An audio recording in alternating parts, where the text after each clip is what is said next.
আমার নাম আহম্মদ শেখ, গ্রাম ছোটকাসনা, থানা মোল্লারহাট, জেলা বাগেরহাট।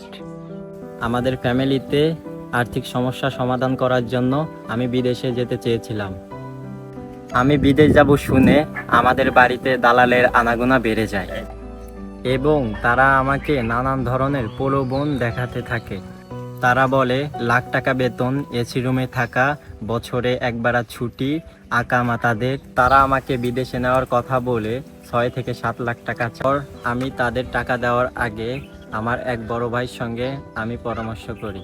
আমি রাব্বি হাসান, বাগেরহাট জেলার মোল্লাহাট থানার চুনখোলা ইউনিয়নের আরডিএফ এর একজন পেয়ার লিডার হিসেবে কর্মরত আছি। আমি বাল্য বিয়ে এবং মানব পাচার সম্পর্কে বিভিন্ন উন্নয়নমূলক সমাজে কাজ করে থাকি। সেই জায়গা থেকে যখন আমি জানতে পারি আমার ছোট ভাই আহম্মদ শেখ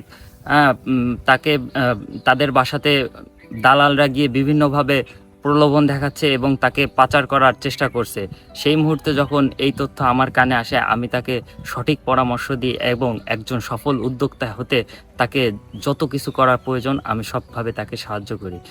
তারপর আমি তাকে যে পরামর্শগুলো দিই, ধান চাষ করা, মৎস্য চাষ করা এবং গবাদি পশু পালন করা, এই কাজগুলো কিভাবে আধুনিকভাবে করা যায় সেই ব্যাপারে আমি তাকে পরামর্শ দিই এবং এই কাজগুলো নিয়ে যেসব প্রতিষ্ঠান কাজ করে থাকে তাদের সাথে আমি তাকে যোগাযোগ করিয়ে দিই।